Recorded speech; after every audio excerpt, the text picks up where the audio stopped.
Welcome to Web Handling. My name is Dave Roysum. I am super excited to continue our new series on equations that change web handling forever.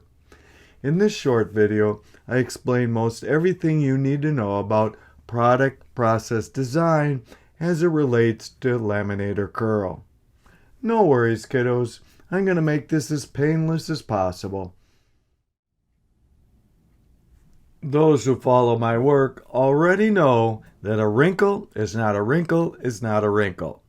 By that I mean there are perhaps 20 distinctly different types, each with their own physics and each with their own remedy set.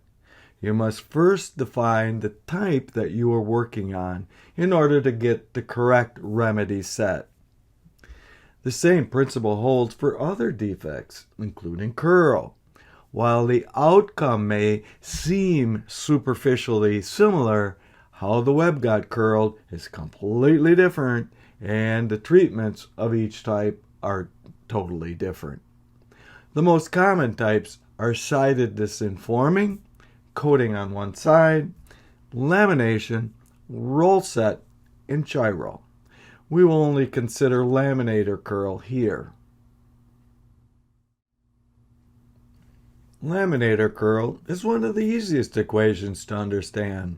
To keep the web flat, one must choose the tension ratio to be the product of the thickness ratio and the MD moduli ratio. Thus, you see the 6 factors involved. However, rather than use the equation, we can use a super simple and free app that does much more. It predicts the severity of curl as measured by radius of curvature. Still, the equation is easy enough to use so that the challenges can be easily foreseen. Specifically, the challenge is whenever the moduli are quite different, such as the ratio being much greater than or much less than 1. Examples include bonding high modulus paper polyester to PE, PP, or nylon. What's even worse is bonding anything with foil. However, this problem is highly overconstrained, so that completely satisfying solutions are unlikely. That is because while we only have 2 factors that are adjustable, we have at least 8 constraints. These constraints include keeping both plies' tension within some reasonable range so that they are happy enough to run.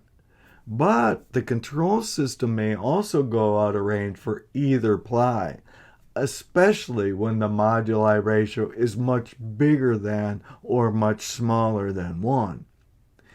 There are specific challenges to odd materials such as nonwovens, whose Poisson ratios are far different than the about 0.3, which is nearly ubiquitous on other materials. That results in MD rather than CD curl. Then we'll almost always have baggy material from time to time. The challenge there is that the tension control system cannot control local tensions and thus compensate for local internal tension variations caused by bagginess. Finally, we do have some time-dependent problems such as mismatches in thermal, hygroscopic, or other high-order material properties. After you reduce the tension of the low modulus material so far down that it is painful, then you only have some painful after-the-fact potential remedies. They all involve educating everyone involved, but particularly product process developers and customers who were culpable in the sense that the materials they chose are not so compatible as a laminate in the sense of DFM, designed for manufacturability. If you can't redesign either of the ply materials, you can redesign the laminating machine or decurl. However, these options may not always be allowed by physics or economics. I hope you have been inspired by the elegant simplicity of the curl calculation. Stay tuned for next week's show when we will talk about roller sizing. If you have a topic you would like to hear about, let me know in the comment section below. If you found anything interesting or useful here, please like and share and subscribe. Also, be sure to check out the show notes for bonus and surprise material. See you next time.